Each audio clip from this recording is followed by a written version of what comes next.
भक्ति ओम संध्या में आप सभी का स्वागत है। हम भक्ति ओम संध्या के माध्यम से जन जन में ईश्वर की भक्ति का प्रचार करना चाहते हैं। हमारा ये उद्देश्य मानव जाति के लिए कल्याणकारी सिद्ध होगा। आप भी भक्ति ओम संध्या चैनल को लाइक, सब्सक्राइब और शेयर कर अपना योगदान अवश्य दें। भगवान श्री सत्यनारायण जी की कथा। सत्य को नारायण अर्थात विष्णु के रूप में पूजना ही सत्यनारायण की पूजा है। इसका दूसरा अर्थ यह है कि संसार में एकमात्र नारायण ही सत्य हैं, बाकी सब माया है। भगवान की पूजा कई रूपों में की जाती है। उनमें से उनका सत्यनारायण स्वरूप इस कथा में बतलाया गया है। इसके मूल पाठ में पाठांतर से लगभग 170 श्लोक संस्कृत भाषा में उपलब्ध हैं, जो 5 अध्यायों में बटे हुए हैं। इस कथा के 2 प्रमुख विषय हैं, जिनमें एक है संकल्प को भूलना और दूसरा है प्रसाद का अपमान।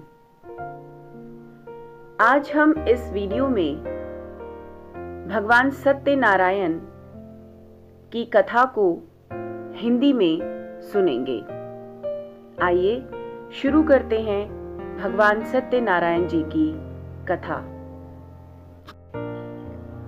एक समय की बात है, नैमिषारण्य तीर्थ में शौनिकादि 88,000 ऋषियों ने श्री सूत जी से पूछा, हे प्रभु, इस कलयुग में वेद विद्या रहित मनुष्यों को प्रभु भक्ति किस प्रकार मिल सकती है तथा उनका उद्धार कैसे होगा? हे मुनि श्रेष्ठ, कोई ऐसा तप बताइए जिससे थोड़े समय में ही पुण्य मिले और मनवांछित फल भी मिल जाए।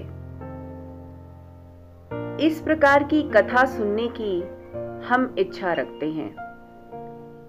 सर्वशास्त्रों के ज्ञाता सूत जी बोले, हे वैष्णवों में पूज्य, आप सभी ने प्राणियों के हित की बात पूछी है, इसलिए मैं एक ऐसे श्रेष्ठ व्रत को आप लोगों को बताऊंगा जिसे नारद जी ने लक्ष्मी नारायण जी से पूछा था और लक्ष्मीपति ने मुनि श्रेष्ठ नारद जी से कहा था। आप सब इसे ध्यान से सुनिए। एक समय की बात है, योगीराज नारद जी दूसरों के हित की इच्छा लिए अनेक लोकों में घूमते हुए मृत्युलोक में आ पहुंचे। यहां उन्होंने अनेक योनियों में जन्मे प्राय सभी मनुष्यों को अपने कर्मों द्वारा अनेक दुखों से पीड़ित देखा। उनका दुख देख नारद जी ने सोचा कि कैसे यत्न किया जाए जिसके करने से निश्चित रूप से मानव के दुखों का अंत हो जाए। इसी विचार पर मनन करते हुए वह विष्णु लोक में गए। वहां वे देवों के ईश नारायण की स्तुति करने लगे, जिनके हाथों में शंख, चक्र, गदा और पद्य थे। गले में वरमाला पहने हुए थे।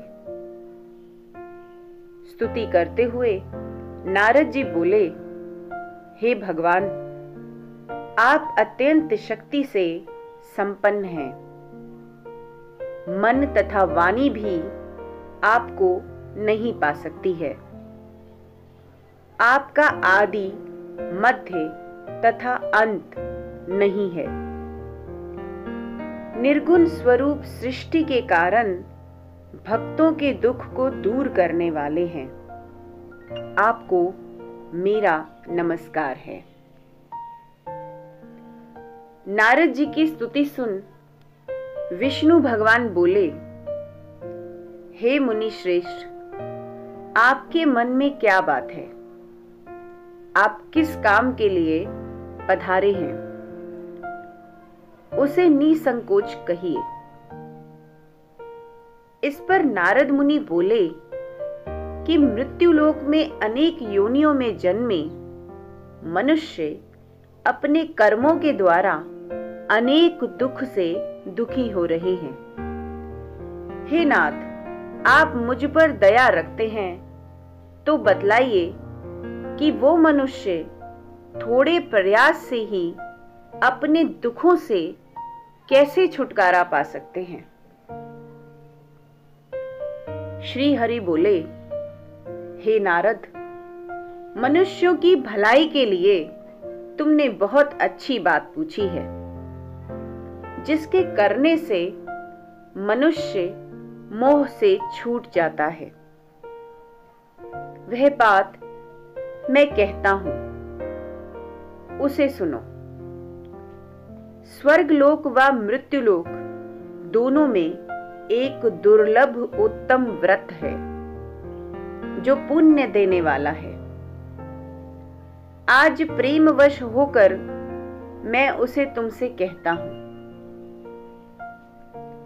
श्री सत्यनारायण भगवान का यह व्रत अच्छी तरह विधान पूर्वक करके मनुष्य तुरंत ही यहां सुख भोग कर मरने पर मोक्ष प्राप्त करता है।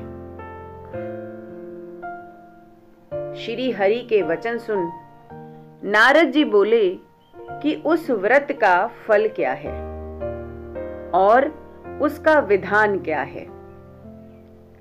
यह व्रत किसने किया था, इस व्रत को किस दिन करना चाहिए, सभी कुछ विस्तार से बताइए।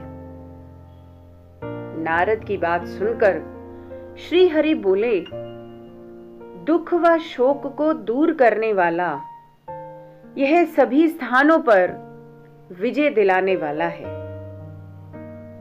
मानव को भक्ति व श्रद्धा के साथ शाम को श्री सत्यनारायण की पूजा धर्मपरायण होकर ब्राह्मणों व बंधुओं के साथ करनी चाहिए। भक्ति भाव से ही नैवेद्य, केले का फल, घी, दूध और गेहूं का आटा सवाया ले। गेहूं के स्थान पर साठी का आटा, शक्कर तथा गुड़ लेकर वह सभी भक्षण योग्य पदार्थों को मिलाकर भगवान का भोग लगाए।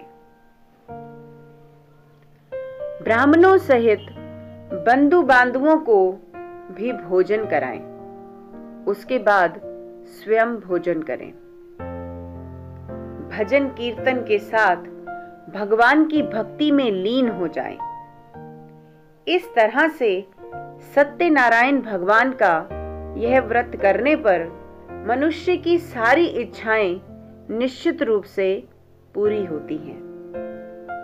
इस कली काल अर्थात कलयुग में मृत्यु लोक में मोक्ष का यही एक सरल उपाय है।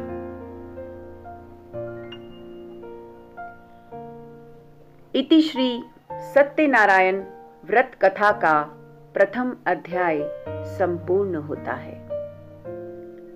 श्रीमन नारायण नारायण नारायण, भज मन नारायण नारायण नारायण।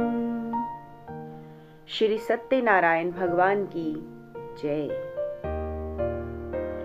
अब यहां दूसरा अध्याय शुरू होता है। सूत जी बोले, हे ऋषियों, जिसने पहले समय में इस व्रत को किया था उसका इतिहास कहता हूं, ध्यान से सुनो। सुंदर काशीपुरी नगरी में एक अत्यंत निर्धन ब्राह्मण रहता था। भूख प्यास से परेशान वह धरती पर घूमता रहता था। ब्राह्मणों से प्रेम करने वाले भगवान ने एक दिन ब्राह्मण का वेश धारण कर उसके पास जाकर पूछा, हे विप्र, नित्य दुखी होकर तुम पृथ्वी पर क्यों घूमते हो? दीन ब्राह्मण बोला, मैं निर्धन ब्राह्मण हूं, भिक्षा के लिए धरती पर घूमता हूं। हे भगवान, यदि आप इसका कोई उपाय जानते हैं तो कृपया बताइए। वृद्ध ब्राह्मण कहता है कि सत्यनारायण भगवान मनोवांछित फल देने वाले हैं, इसलिए तुम उनका पूजन करो। इसे करने से मनुष्य सभी दुखों से मुक्त हो जाता है। वृद्ध ब्राह्मण बनकर आए सत्यनारायण भगवान उस निर्धन ब्राह्मण को व्रत का सारा विधान बताकर अंतर ध्यान हो गए। ब्राह्मण मन ही मन सोचने लगा कि जिस व्रत को वृद्ध ब्राह्मण करने को कह गया है, मैं उसे जरूर करूंगा। यह निश्चय करने के बाद उसे रात में नींद नहीं आई। वह सवेरे उठकर सत्यनारायण भगवान के व्रत का निश्चय कर भिक्षा के लिए चला गया। उस दिन निर्धन ब्राह्मण को भिक्षा में बहुत धन मिला, जिससे उसने बंधु बांधवों के साथ मिलकर श्री सत्यनारायण भगवान का व्रत संपन्न किया। भगवान सत्यनारायण का व्रत संपन्न करने के बाद वह निर्धन ब्राह्मण सभी दुखों से छूट गया और अनेक प्रकार की संपत्तियों से युक्त हो गया।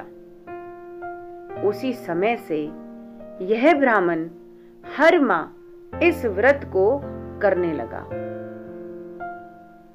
इस तरह से सत्यनारायण भगवान के व्रत को जो मनुष्य करेगा वह सभी प्रकार के पापों से छूटकर मोक्ष को प्राप्त होगा। जो मनुष्य इस व्रत को करेगा वह भी सभी दुखों से मुक्त हो जाएगा। सूत जी बोले कि इस तरह से नारद जी से नारायण जी का कहा हुआ श्री सत्यनारायण व्रत को मैंने तुमसे कहा। हे विप्रो, मैं अब और क्या कहूं? ऋषि बोले, हे मुनिवर, संसार में उस विप्र से सुनकर और किस किस ने इस व्रत को किया? हम सब इस बात को सुनना चाहते हैं। इसके लिए हमारे मन में श्रद्धा का भाव है। तब सूत जी बोले, हे मुनियों, जिस जिसने इस व्रत को किया है वह सब सुनो। एक समय वही विप्र धन व ऐश्वर्य के अनुसार अपने बंधु बांधवों के साथ इस व्रत को करने को तैयार हुआ। उसी समय एक एक लकड़ी बेचने वाला बूढ़ा आदमी आया और लकड़ियां बाहर रखकर अंदर ब्राह्मण के घर में गया। प्यास से दुखी वह लकड़हारा उनको व्रत करते देख विप्र को नमस्कार कर पूछने लगा कि आप ये क्या कर रहे हो तथा इसे करने से क्या फल मिलेगा? कृपया मुझे भी बताइए। ब्राह्मण ने कहा कि सब मनोकामनाओं को पूरा करने वाला यह सत्यनारायण भगवान का व्रत है। इनकी कृपा से ही मेरे घर में धन धान्य आदि की वृद्धि हुई है। विप्र से सत्यनारायण व्रत के बारे में जानकर लक्कड़हारा बहुत प्रसन्न हुआ। चरणामृत लेकर वह प्रसाद खाने के बाद वह अपने घर गया। लक्कड़हारे ने अपने मन में संकल्प किया कि आज लकड़ी बेचने से जो धन मिलेगा उसी से श्री सत्यनारायण भगवान का उत्तम व्रत करूंगा। मन में इस विचार को ले बूढ़ा आदमी सिर पर लकड़ियां रख उस नगर में बेचने गया, जहां धनी लोग ज्यादा रहते थे। उस नगर में उसे अपनी लकड़ियों का दाम पहले से 4 गुना अधिक मिलता है। बूढ़ा व्यक्ति प्रसन्नता के साथ दाम लेकर केले, शक्कर, घी, दूध, दही और गेहूं का आटा ले और सत्यनारायण भगवान के व्रत की अन्य सामग्रियां लेकर अपने घर गया। वहां उसने अपने बंधु बांधुओं को बुलाकर विधि विधान से सत्यनारायण भगवान का पूजन और व्रत किया। इस व्रत के प्रभाव से वह बूढ़ा लक्कड़हारा धन, पुत्र आदि से युक्त होकर संसार के समस्त सुख भोग अंतकाल में वैकुंठ धाम चला गया। श्री सत्यनारायण व्रत कथा का 2य अध्याय यहीं संपूर्ण होता है। श्रीमन नारायण नारायण नारायण, भजमन नारायण नारायण नारायण। श्री सत्यनारायण भगवान की जय हो। अब हम आगे बढ़ते हैं 3रे अध्याय की ओर।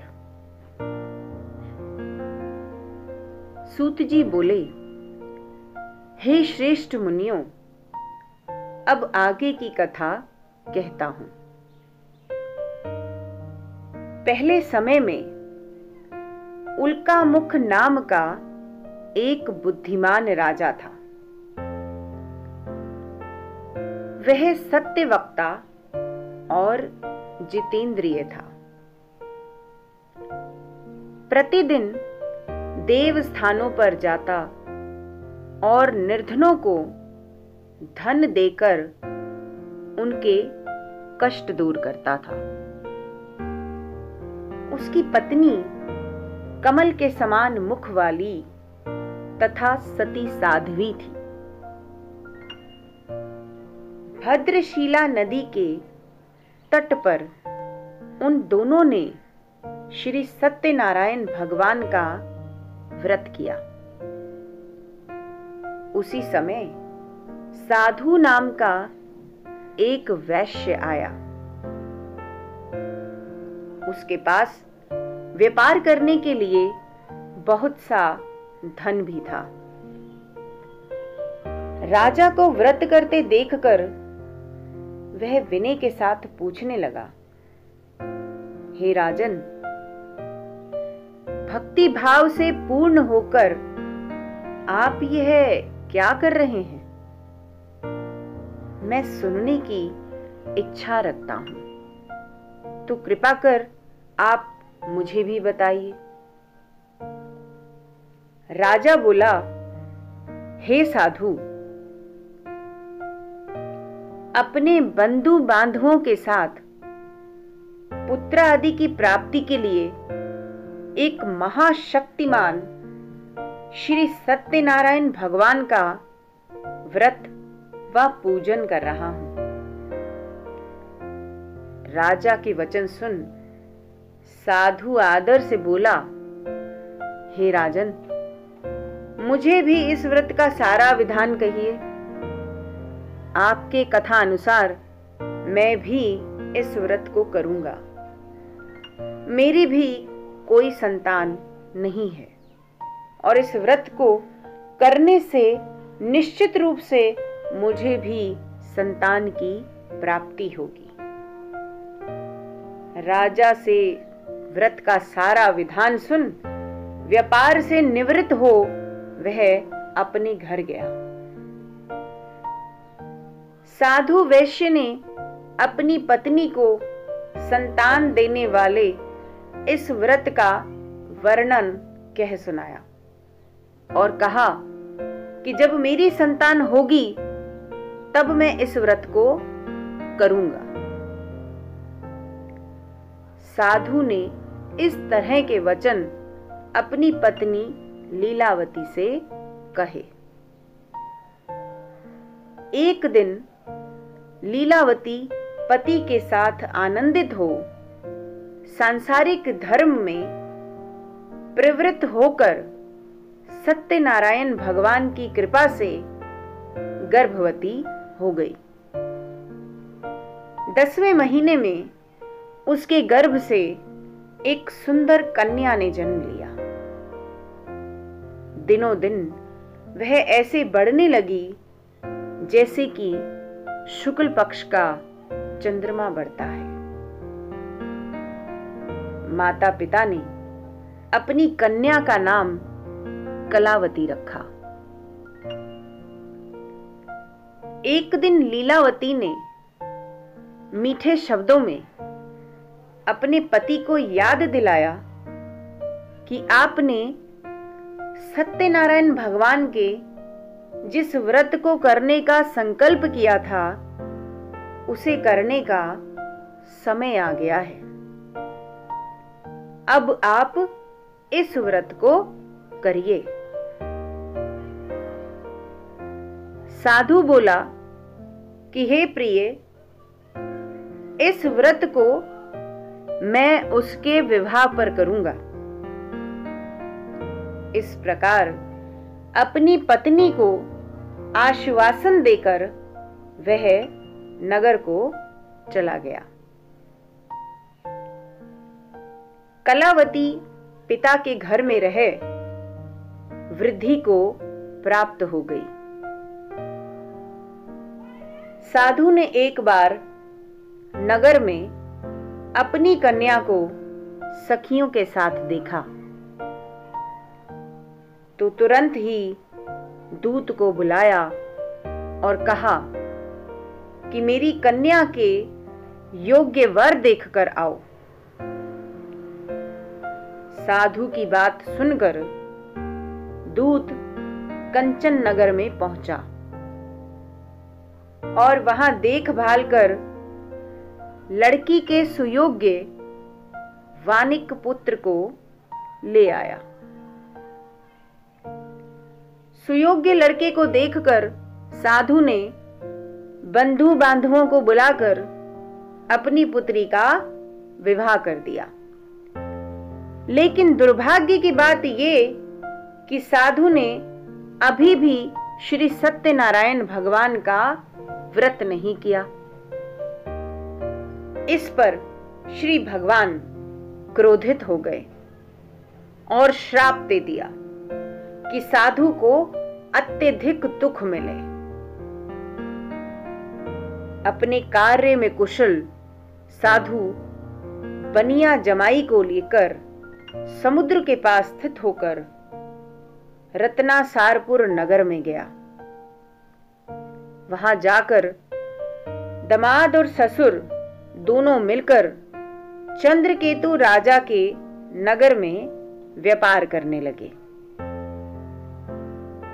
एक दिन भगवान सत्यनारायण की माया से एक चोर राजा का धन चुराकर भाग रहा था। उसने राजा के सिपाहियों को अपना पीछा करते देख चुराया हुआ धन वहां रख दिया जहां साधु अपने जमाई के साथ ठहरा हुआ था। राजा के सिपाहियों ने साधु वैश्य के पास राजा का धन पड़ा देखा तो वह ससुर और जमाई दोनों को बांधकर प्रसन्नता से राजा के पास ले गए और कहा कि उन दोनों चोरों को हम पकड़ लाए हैं, आप आगे की कार्यवाही की आज्ञा दें। राजा की आज्ञा से उन दोनों को कठिन कारावास में डाल दिया गया और उनका सारा धन भी उनसे छीन लिया गया। श्री सत्यनारायण भगवान से श्राप से साधु की पत्नी भी बहुत दुखी हुई। घर में जो धन रखा था उसे चोर चुरा ले गए। शारीरिक तथा मानसिक पीड़ा भी भूख प्यास से अत्यंत दुखी होकर अन्न की चिंता में कलावती एक ब्राह्मण के घर गई। वहां उसने श्री सत्यनारायण भगवान का व्रत होते देखा, फिर कथा भी सुनी। वह प्रसाद ग्रहण कर रात को घर वापस आई। माता ने कलावती से पूछा कि हे पुत्री, अब तक तुम कहां थी? तेरे मन में क्या है? कलावती ने अपनी माता से कहा, हे माता, मैंने एक ब्राह्मण के घर में श्री सत्यनारायण भगवान का व्रत होते देखा है। कन्या के वचन सुन लीलावती भगवान के पूजन की तैयारी करने लगी। लीलावती ने परिवार व बंधुओं सहित सत्यनारायण भगवान का पूजन किया और उनसे वर मांगा कि मेरे पति तथा जमाई शीघ्र घर आ जाएं। साथ ही यह भी प्रार्थना की कि हम सबका अपराध क्षमा करें। श्री सत्यनारायण भगवान इस व्रत से संतुष्ट हो गए और राजा चंद्रकेतु को सपने में दर्शन देकर कहा कि हे राजन, तुम उन दोनों वैश्यों को छोड़ दो और तुमने उनका जो धन लिया है उसे वापस कर दो। अगर ऐसा नहीं किया तो मैं तुम्हारा धन, राज्य व संतान सभी को नष्ट कर दूंगा। राजा को यह सब कहकर वे अंतर्ध्यान हो गए। प्रातःकाल सभा में राजा ने अपना सपना सुनाया। फिर बोले कि वानिक पुत्रों को कैद से मुक्त कर सभा में लाओ। दोनों ने आते ही राजा को प्रणाम किया। राजा मीठी वाणी में बोला, हे महानुभावों, भाग्यवश ऐसा कठिन दुख तुम्हें प्राप्त हुआ है, लेकिन अब तुम्हें कोई भय नहीं है। ऐसा कहकर राजा ने उन दोनों को नए वस्त्राभूषण भी पहनाए और जितना धन उनका लिया था उससे दुगना धन वापस कर दिया। दोनों वैश्य अपने घर को चल दिए। यहीं पर श्री सत्यनारायण भगवान व्रत कथा का तृतीय अध्याय संपूर्ण होता है। श्रीमन नारायण नारायण नारायण, भजमन नारायण नारायण नारायण। श्री सत्यनारायण भगवान की जय हो। आइए बढ़ते हैं चतुर्थ अध्याय की ओर। सूत जी बोले, वैश्य ने मंगलाचार कर अपनी यात्रा आरंभ की और अपने नगर की ओर चल दिए।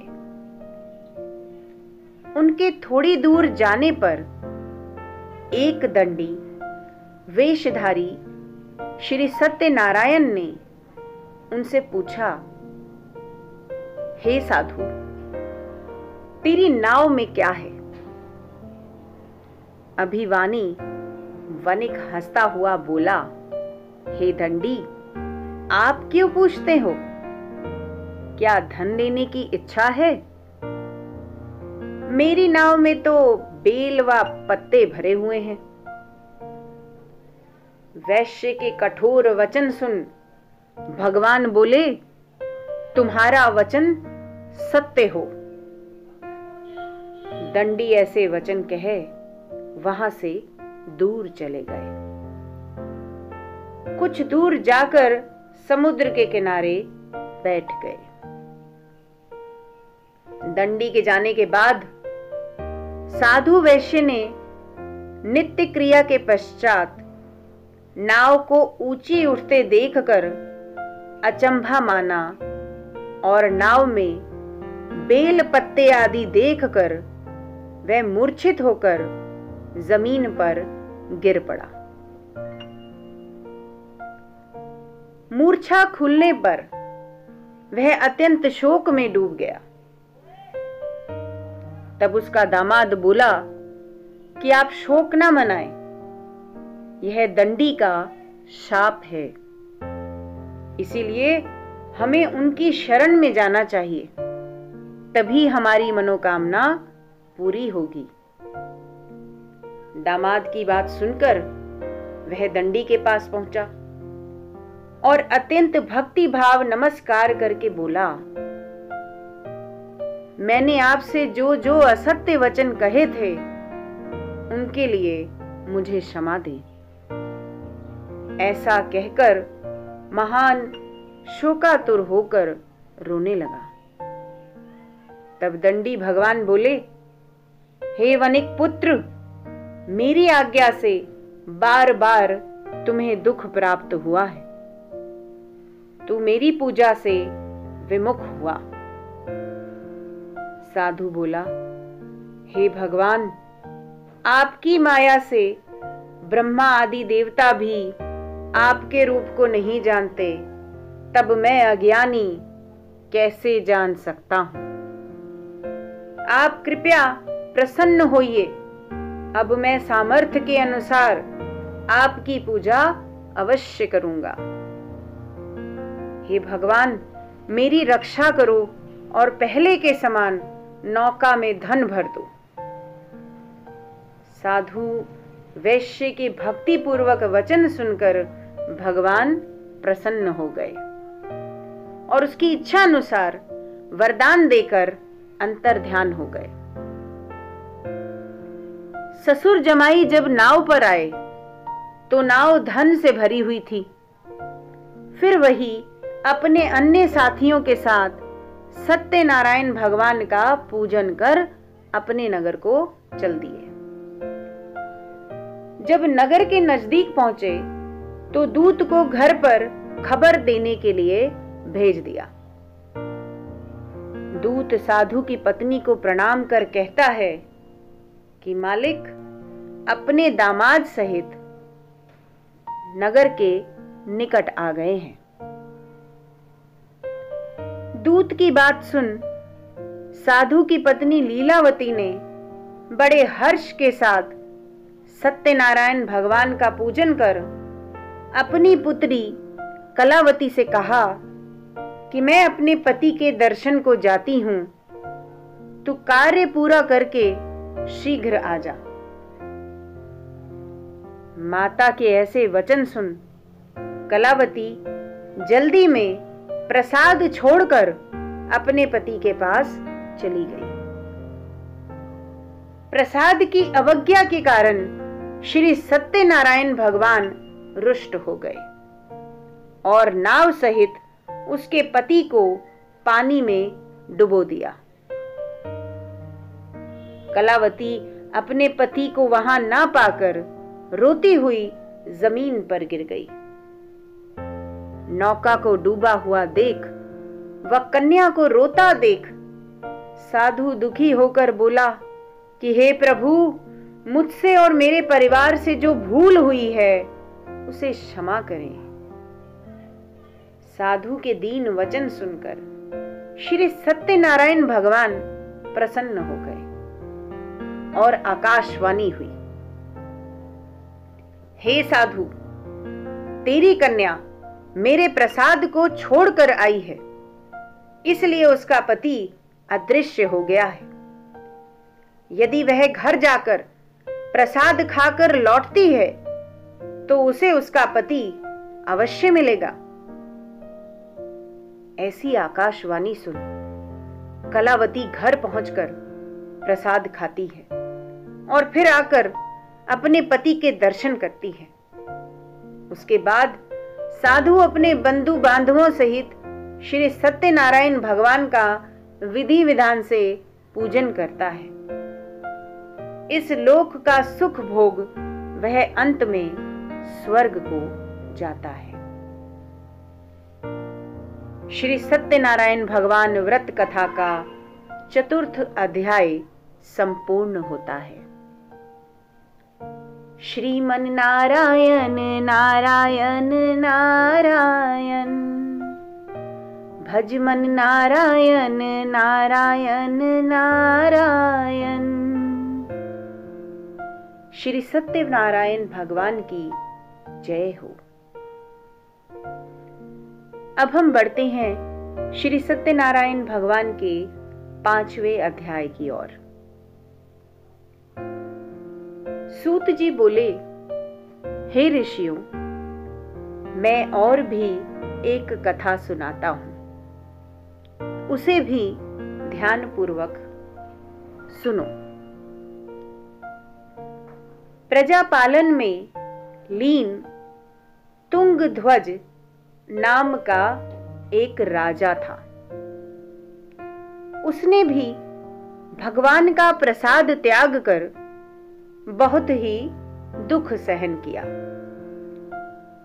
एक बार वन में जाकर वन्य पशुओं को मारकर वह बड़ के पेड़ के नीचे आया। वहां उसने ग्वालों को भक्ति भाव से अपने बंधुओं सहित सत्यनारायण भगवान का पूजन करते देखा। अभिमानवश राजा उन्हें देखकर भी पूजा स्थान में नहीं गया और ना ही उसने भगवान को नमस्कार किया। ग्वालों ने राजा को प्रसाद दिया, लेकिन उसने वह प्रसाद नहीं खाया और प्रसाद को वहीं छोड़कर अपने नगर को चला गया। जब वह नगर में पहुंचा तब वहां सब कुछ तहस नहस हुआ पाया, तो वह शीघ्र ही समझ गया कि यह सब भगवान ने ही किया है। वह दोबारा ग्वालों के पास पहुंचा और विधि पूर्वक पूजा करके प्रसाद खाया, तो श्री सत्यनारायण भगवान की कृपा से सब कुछ पहले जैसा हो गया। दीर्घ काल तक सुख भोगने के बाद मरणोपरांत उसे स्वर्गलोक की प्राप्ति हुई। जो भी मनुष्य परम दुर्लभ इस व्रत को करेगा तो भगवान सत्यनारायण की अनुकंपा से उसे धन धान्य की प्राप्ति होगी। निर्धन धनी हो जाता है और भय मुक्त हो जीवन जीता है। संतानहीन मनुष्य को संतान सुख मिलता है और सारे मनोरथ पूर्ण होने पर मानव अंतकाल में बैकुंठ धाम को जाता है। सूत जी बोले, जिन्होंने पहले इस व्रत को किया है, अब उनके दूसरे जन्म की कथा कहता हूं। वृद्ध शतानंद ब्राह्मण ने सुदामा का जन्म लेकर मोक्ष की प्राप्ति की। लक्कड़हारे ने अपने जन्म में निषाद बनकर मोक्ष प्राप्त किया।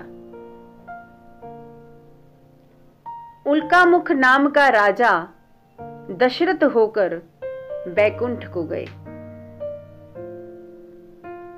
साधु नाम के वैश्य ने मोर ध्वज बनकर अपने पुत्र को आरे से चीरकर मोक्ष पाया।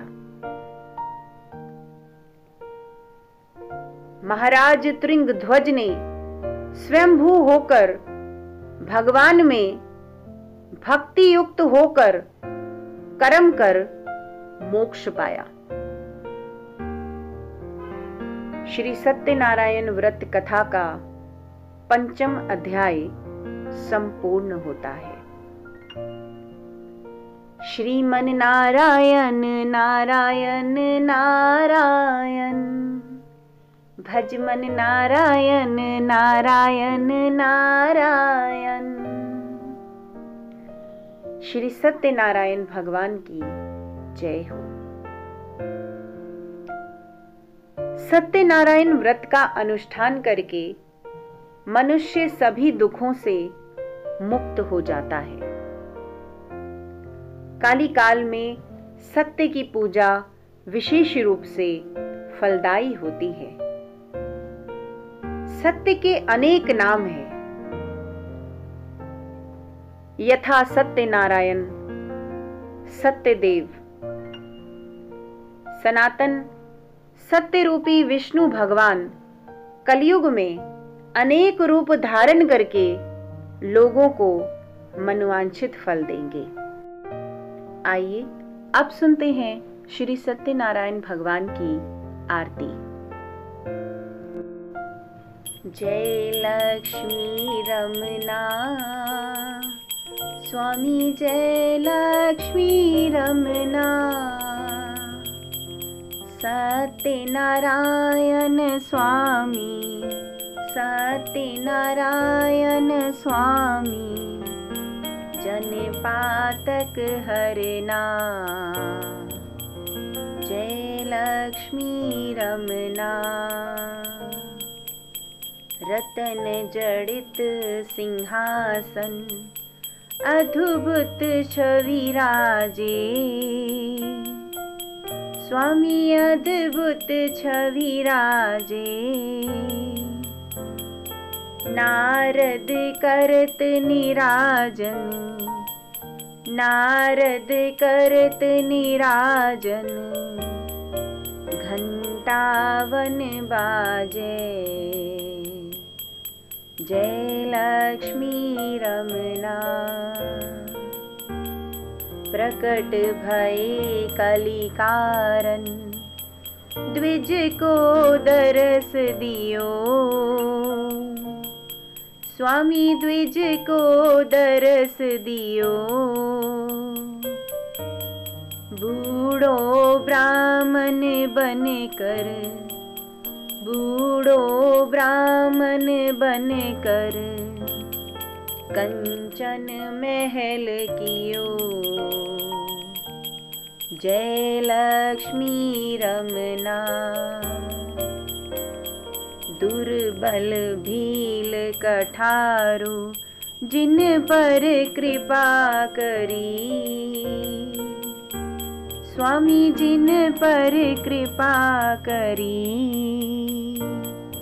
चंद्रचूड़ एक राजा, चंद्रचूड़ एक राजा। तिनकी विपत्ति हरी। जय लक्ष्मी रमना। वैश्य मनोरथ पायो, श्रद्धा तज दीन्ही। स्वामी श्रद्धा तज दीन्ही, सो फल भोग्यो प्रभु जी। फिर स्तुति कीनी,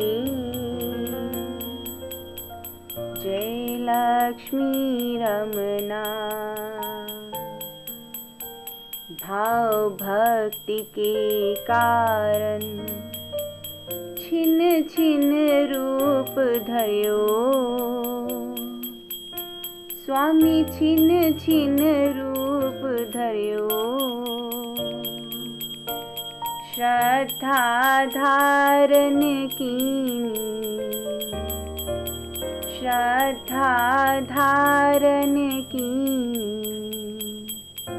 तिनको काज सरयो। जय लक्ष्मी रमना। ग्वाल बाल संग राजा, वन में भक्ति करी। स्वामी वन में भक्ति करी, मन वांछित फल दीनो। मन वांछित फल दीनो, दीन दयालु हरि। जय लक्ष्मी रमना।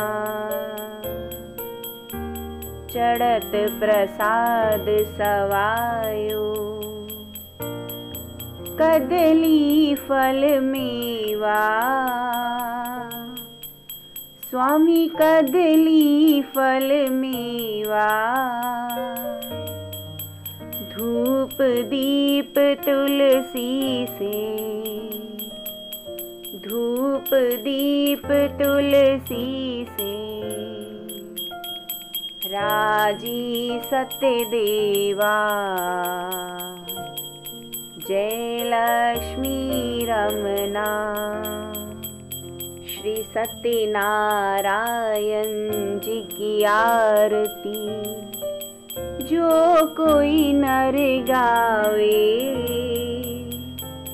तन मन सुख संपत्ति,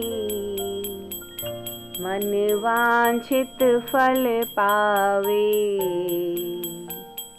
जय लक्ष्मी रमना। जय लक्ष्मी रमना। श्री लक्ष्मी रमना। सत्यनारायण स्वामी, सत्यनारायण स्वामी। जन पातक हरना। जय लक्ष्मी रमना। बोलो सत्यनारायण भगवान की जय। बोलो विष्णु भगवान की जय। श्रीमन नारायण नारायण नारायण, भजमन नारायण नारायण नारायण। श्रीमन नारायण नारायण नारायण, भजमन नारायण नारायण नारायण। श्रीमन नारायण नारायण नारायण, भजमन नारायण नारायण नारायण। श्रीमन नारायण नारायण नारायण, भजमन नारायण नारायण नारायण। श्रीमन नारायण नारायण नारायण, भजमन नारायण नारायण नारायण। इसी के साथ भगवान सत्यनारायण की कथा और उनसे जुड़ी जानकारियाँ समाप्त होती हैं। बोलो श्री सत्यनारायण भगवान की, श्री विष्णु भगवान की जय।